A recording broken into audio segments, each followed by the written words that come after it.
ವಿಶೇಷ ಚೇತನರ ವಾರ್ತೆಗೆ ಸ್ವಾಗತ. ಸ್ನೇಹಿತರೆ, ಸರ್ಕಾರದಿಂದ ಮತ್ತೊಂದು ಬ್ರೇಕಿಂಗ್ ನ್ಯೂಸ್ ಬರ್ತಾ ಇದೆ. ವಿಧಾನ ಮಂಡಲ ಅಧಿವೇಶನಕ್ಕೆ ಡೇಟ್ ಫಿಕ್ಸ್, ಬಜೆಟ್ ಮಂಡನೆಗೂ ಮುಹೂರ್ತ ನಿಗದಿ. ಹೌದು ಸ್ನೇಹಿತರೆ, ಮಾನ್ಯ ಸಿದ್ದರಾಮಯ್ಯವರ ಸರ್ಕಾರದ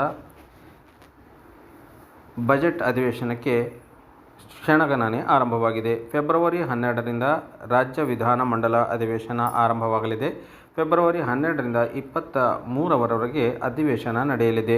ಫೆಬ್ರವರಿ 12ರಂದು ರಾಜ್ಯಪಾಲ ಥಾವರ್ಚಂದ್ ಗೆಹ್ಲೋಟ್ ಉಭಯ ಸದನಗಳನ್ನು ಉದ್ದೇಶಿಸಿ ಭಾಷಣ ಮಾಡಲಿದ್ದಾರೆ. ಫೆಬ್ರವರಿ 16ರಂದು ರಾಜ್ಯ ಬಜೆಟ್ ಮಂಡನೆಯಾಗಲಿದೆ ಎಂದು ಸಿಎಂ ಸಿದ್ದರಾಮಯ್ಯ ಬಜೆಟ್ ಮಂಡನೆ ಮಾಡಲಿದ್ದಾರೆಂದು ಉನ್ನತ ಮೂಲಗಳಿಂದ ಮಾಹಿತಿ ಲಭ್ಯವಾಗಿದೆ.